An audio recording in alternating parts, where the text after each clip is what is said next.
O episódio 5 de Falcão e o Soldado Invernal foi um episódio sobre amadurecimento, foi um episódio sobre a gente conseguir lidar com o passado, entender o passado para viver o presente, pensando no futuro. Isso em todos os níveis que você pode imaginar sobre amadurecimento, e é sobre ele que nós vamos conversar hoje aqui no Silverdices.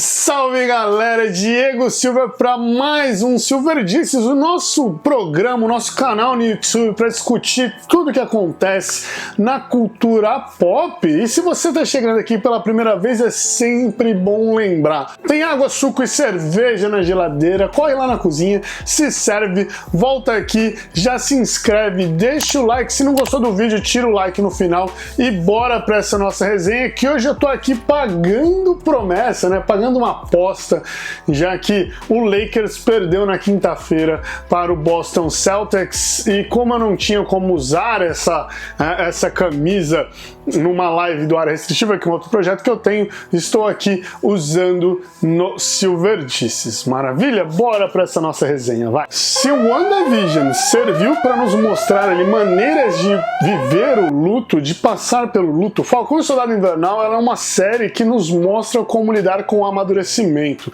como as nossas ações em um determinado momento influenciam outro momento. O que eu quero dizer com isso é que o nosso passado ele influencia o nosso presente e o nosso futuro.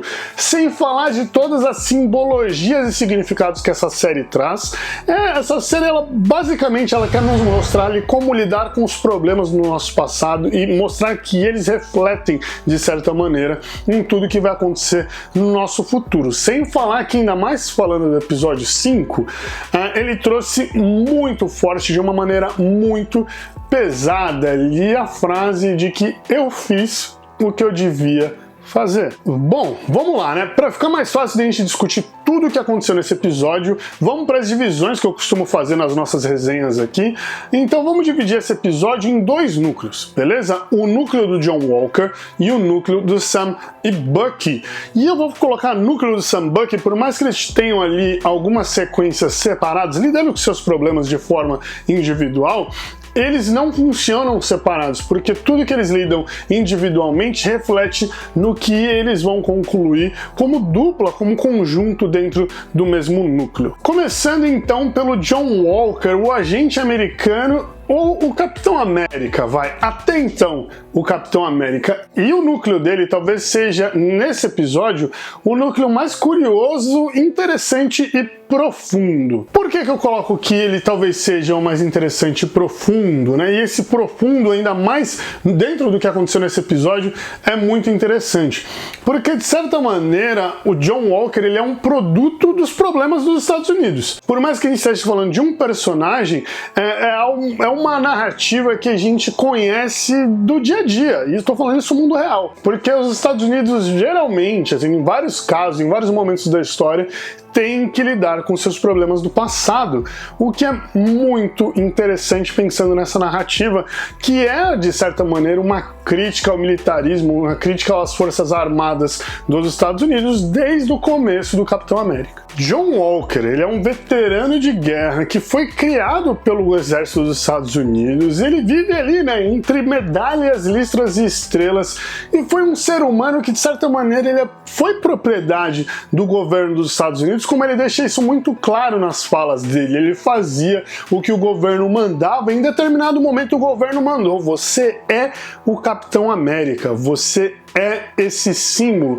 E esse mesmo governo que fala que você é, que você pode, que você faz, ele vira para você e fala: você não é mais, você não pode mais, você não faz mais. Tem um ponto dentro dessas falas desse episódio que ele fala assim: olha, eu queria a palavra, né? Vocês podem ouvir o que eu tenho para falar, e o governo diz: não, a gente não vai ouvir o que você tem para falar. E talvez seja tão forte e tão profundo porque dentro de uma narrativa assim, dentro de um mundo real, quando que um homem branco, com olhos claros, cabelos claros, vai virar para uma autoridade e vai falar: você vai escutar o que eu tenho para falar e a autoridade vai falar, não vou escutar o que você tem para falar. É algo tão profundo que beira a ficção. E nesse ponto nós temos o governo dos Estados Unidos como antagonista do antagonista, né? Como antagonista do vilão dessa série, ou de um dos vilões dessa série. E o governo dos Estados Unidos, que é o governo dos Estados Unidos que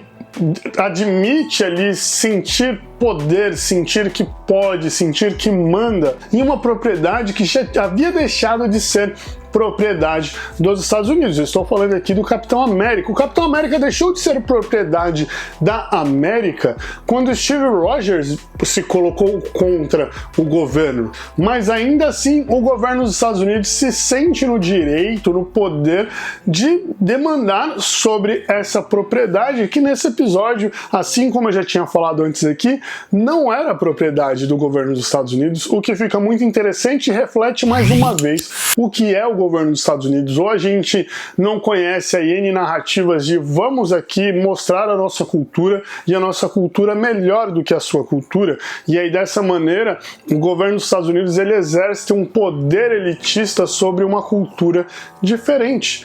Então, assim como qualquer história do Capitão América, elas são críticas ao militarismo, críticas ao governo dos Estados Unidos, ao jeito americano de ser, essa narrativa ela nos mostrou um pouco mais do que é isso. É o governo dos Estados Unidos querendo falar, olha, eu mando no que eu acho que eu mando. Maravilha, falamos do John Walker, mas antes de eu falar do Bucky Barnes e do Sam Wilson, eu preciso lembrar vocês que os inscritos do Silverdices têm 10% de desconto no site da Suica Games e Animes. Então dá uma olhadinha lá no site deles, porque deve ter algum produto, algum colecionável legal para vocês. O voucher de desconto tá aqui na descrição. No outro núcleo, nós temos ali o núcleo do Sam e Bucky, que são dois personagens que num primeiro momento estão agindo separados para tentar entender ali o que eles fazem que influencia o seu contexto, onde eles estão inseridos, e que pode influenciar a sua vida num presente e num futuro. Eles estão entendendo pelo passado, pela história, o que vai acontecer com o futuro desses dois. E aí, falando do Bucky, primeiramente, o Bucky já vai ali de cara encontrar o Barão Zemo, né? O Zemo. O Zemo talvez ele seja o personagem que mais conheça o Soldado Invernal, que mais conheça o Bucky Barnes. E é até um pouco curioso, que por conhecer tanto assim, o Barão Zemo ele se surpreende com o Bucky, por não morrer pelas mãos do Bucky, porque o Barão Zemo ele quer ser morto, né? Ele tentou isso no Capitão América Guerra Civil e tentou isso novamente agora, e aí ele se impressiona de certa maneira com não levar um tiro do Bucky Barnes, que ele é entregue ali para as Dora Milaje, e de certa maneira esse momento me lembrou muito Capitão América, o Soldado Invernal. A única diferença ali é que lá ele foi entregue para a polícia alemã, aqui ele vai para a balsa. E aí indo pro Sam, que o Sam dentro dessa história, ele tem talvez o lado mais denso disso tudo, porque ele precisa entender qual que é o papel dele dentro da história. Por isso que ele vai ali consultar o Isaiah Bradley, porque nada melhor do que consultar um Capitão América negro para entender o que seria ser um Capitão América negro. E ficou muito claro ali que ele se questiona sobre o que é ser o Capitão América, né? E quando ele volta para casa, ele fica com essa coisa de tô refletindo sobre o que está acontecendo, e a irmã dele até pergunta ali, você quer conversar sobre? Ele fala, não, eu só preciso entender, porque ser um Capitão América negro é o mesmo que pode acontecer com um veterano de guerra negro que foi pra guerra e quando volta ele meio que não é aceito no seu país, a sua casa deixa de ser a sua casa. Por fim, nós temos os dois juntos tentando resolver um problema, que é o amadurecimento deles dentro dessa história. E nesse momento nós temos uma alegoria muito interessante sobre o que é esse amadurecimento, né? Porque nós temos ali os dois tentando reformar um barco, e por que não pensar que os problemas dos dois sejam esse barco sendo levado pela maré e que de certa maneira os problemas às vezes sejam as ferramentas erradas, ou colocar força num prego ou num parafuso para retirar esse parafuso quando você não precisa colocar força, mas sim de um par de mãos extras, ou até então, pode ser também que você esteja tentando arrumar a peça errada, achando que vai solucionar o problema que você quer solucionar. E aí agora você tá aí, nossa Silver, você foi muito longe. Não, eu não fui longe.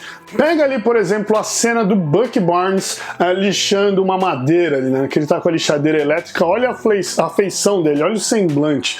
Ele tá com aquela cara de que estou pensando. Olha o Sam apertando os parafusos e tudo mais. Inclusive, olha como ele fica mais confortável quando ele tá ali debaixo do bar, quando eles estão soltando o motor. Quando o Bucky Barnes chega, que é justamente esse par de mãos em um determinado momento, né? E aí aquela coisa deles estarem tentando arrumar o filtro de ar e não ser o filtro de ar, é justamente isso. Talvez eles estejam tentando solucionar o problema, arrumar a peça, achando que vai solucionar esse problema, mas aquela peça é a peça errada, porque ela não é o problema é uma outra coisa. E eu preciso falar rapidinho aqui do momento que eles estão jogando o escudo, porque pra mim essa é a cena mais fraterna, a cena mais bonita, a cena mais poderosa dentro desse universo Marvel, de todas as produções já feitas. Eles jogando o escudo e refletindo e conversando, a troca de olhares, pra mim ficou muito como se fosse ali pai e filho, e não dá pra dizer quem é o pai e quem é o filho, o pai no sentido da pessoa mais sábia, porque eles estão se entendendo ao mesmo tempo, né? E aí ficou muito parecendo aquela coisa de pai e filho jogando beisebol. Nossa, aqui no lugar da bolinha nós temos o escudo do Capitão América. Indo pro nosso final, e a gente tem muito mais detalhe pra discutir aqui. Eu sei que agora vocês estão falando, mas Silver, você não vai falar dos apátridas? Eu vou sim, porque dos apátridas eu tenho um negócio muito louco pra falar, porque a Disney ouviu a gente. Porque a Disney colocou o Batroc de volta na história, e pode ser que no último episódio nós tenhamos ali aquela cena, aquela sequência, plano aberto, Batroc e Bucky Barnes saindo na porrada, que é tudo o que eu quero ver. Isso aí, teremos talvez Batroc no último episódio de Falcão e o Soldado Invernal, o que vai ser maravilhoso. Mas faltou sim, faltou eu falar da Valentina Allegra de Fontaine, ou melhor, Condessa Valentina Allegra de Fontaine. E galera, esse é um personagem que dá pra gente falar muita coisa, e a galera inclusive já começou a especular que ela seja o mercador do poder. Mas vamos lá, a Valentina é um personagem dos quadrinhos, que ela foi uma agente da SHIELD, que ela teve um relacionamento amoroso com o Nick Fury, que deu em cima do Steve Rogers, que aí depois em um determinado momento eles descobrem que na verdade ela é uma agente da Hydra que estava infiltrada na SHIELD, e ela já chegou a ser uma agente topzera ali da SHIELD, e aí ela se volta contra a SHIELD, vai pra Hydra, toma o lugar de Madame Hydra, da Víbora, e até ela ser presa. É isso. Então nós podemos colocar ela ali em várias histórias e vários contextos, mas até aqui a gente não sabe onde ela está inserida. Pode ser que ela seja a porta de entrada aí para os Thunderbolts, já que quando ela, assim que for falar do começo, ela é uma agente da SHIELD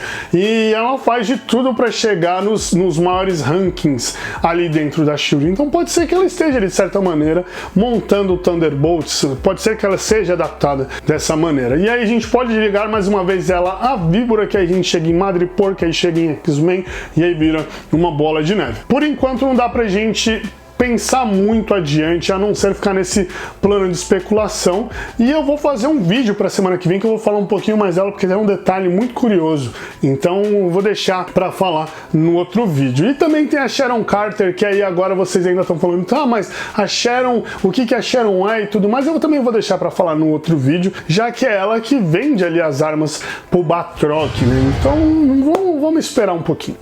É isso, galera, esse é o nosso Silver Disses de hoje. Já deixa aqui nos comentários quais as dúvidas que vocês têm, porque na quinta-feira eu vou soltar um vídeo com 10 perguntas, né, 10 questionamentos que devem ser respondidos no último episódio de Falcão e Soldado Invernal, e aí depois eu vou soltar um outro vídeo mais pra frente, depois que sair o último episódio, dizendo se esses questionamentos, se essas dúvidas foram ou não respondidas. Tá certo? Não deixa de se inscrever no canal, deixa o seu like e dá uma olhadinha no site da Suica também. Fechado? Abraço!